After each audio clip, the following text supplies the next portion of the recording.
যখন আল্লাহ রাব্বুল আলামিন কিয়ামতের দিন আপনাকে বললেন, বান্দা এই কোরআন আমি তোমার জন্য নাযিল করেছিলাম, তুমি সারা জীবন এতগুলো বই পড়তে পারলা, বাংলা পড়লে, ইংরেজি পড়লে, গণিত পড়লে, আর কত সাবজেক্ট, এতগুলো কিতাব তুমি সারা জীবন পড়তে পারলে, আর আমি তোমার হেদায়েতের জন্য, তোমার ঈমানকে বাড়ানোর জন্য, ঈমানকে টিকে রাখার জন্য যে কোরআন আমি তোমার জন্য আমি প্রেরণ করেছিলাম, তোমার প্রতি আমি নাযিল করেছিলাম, বান্দা এই কোরআনটা পড়ার সুযোগ তোমার হয় নাই। তখন কি জবাব হবে?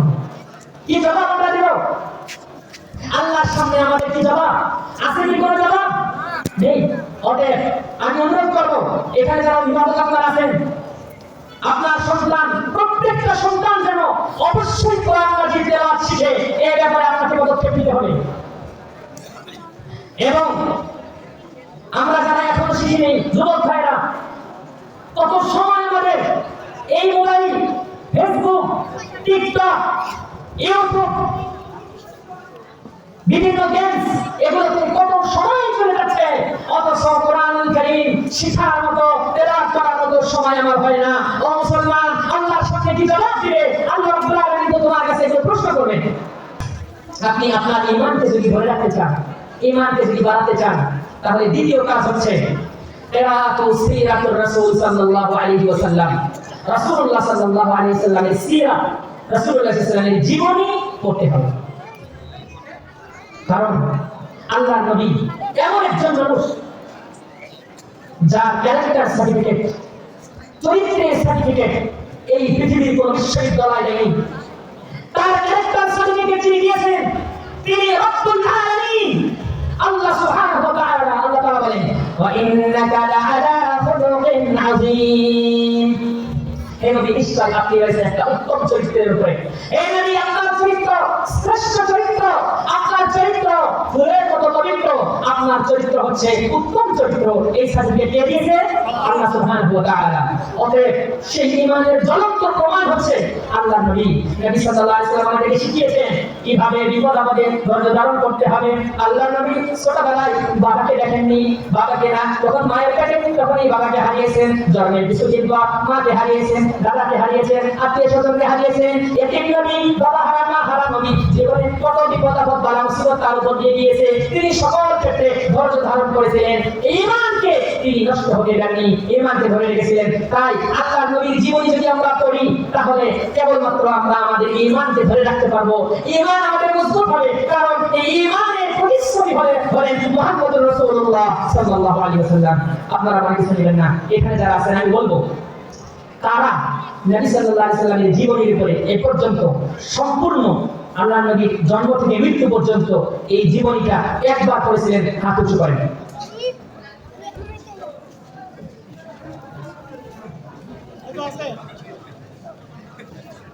লা হাওলা ওয়ালা কুওয়াতা ইল্লা বিল্লাহ। যে নবী আপনার আমার জীবন, যে নবী আপনার আমার আদর্শ, যেই নবী আমরা আপনি আমি ভালোবাসি, যেই নবীর ভালোবাসায় দাঁড়িয়ে রেখে দিয়েছি, যেই নবীর ভালোবাসায় হাজার সুন্নাত আমল করতেছি, সেই নবীর জীবনীটা জন্ম থেকে মৃত্যু পর্যন্ত একবারও পড়া সহ্য হলো না, একবারও হলো না।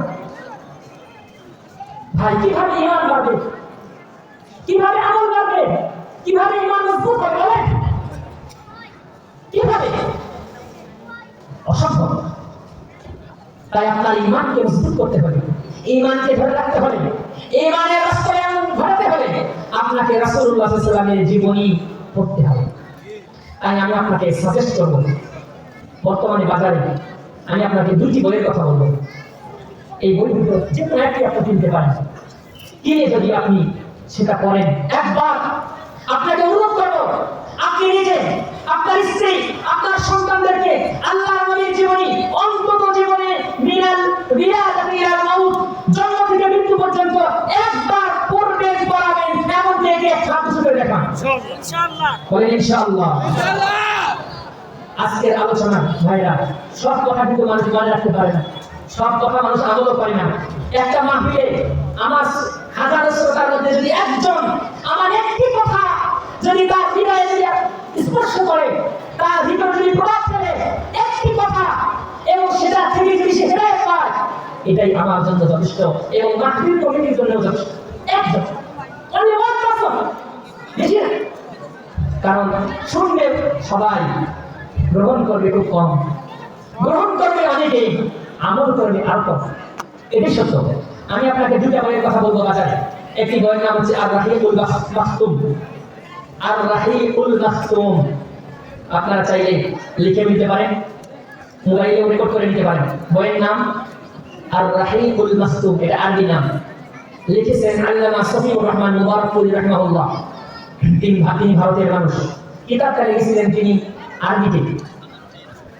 অনেক আগে পাকিস্তানের করাচিতে আল্লাহ নবীর জীবনী নিয়ে একটা প্রতিযোগিতা হয়েছিল। আল্লাহ নবীর জীবনী লেখন, আল্লাহ নবীর জীবন চরিত লেখন নিয়ে একটা প্রতিযোগিতা হয়েছিল। সেই প্রতিযোগিতায় গোটা বিশ্ব থেকে 1200 বই জমা হয়েছিল। কত বই ভাই?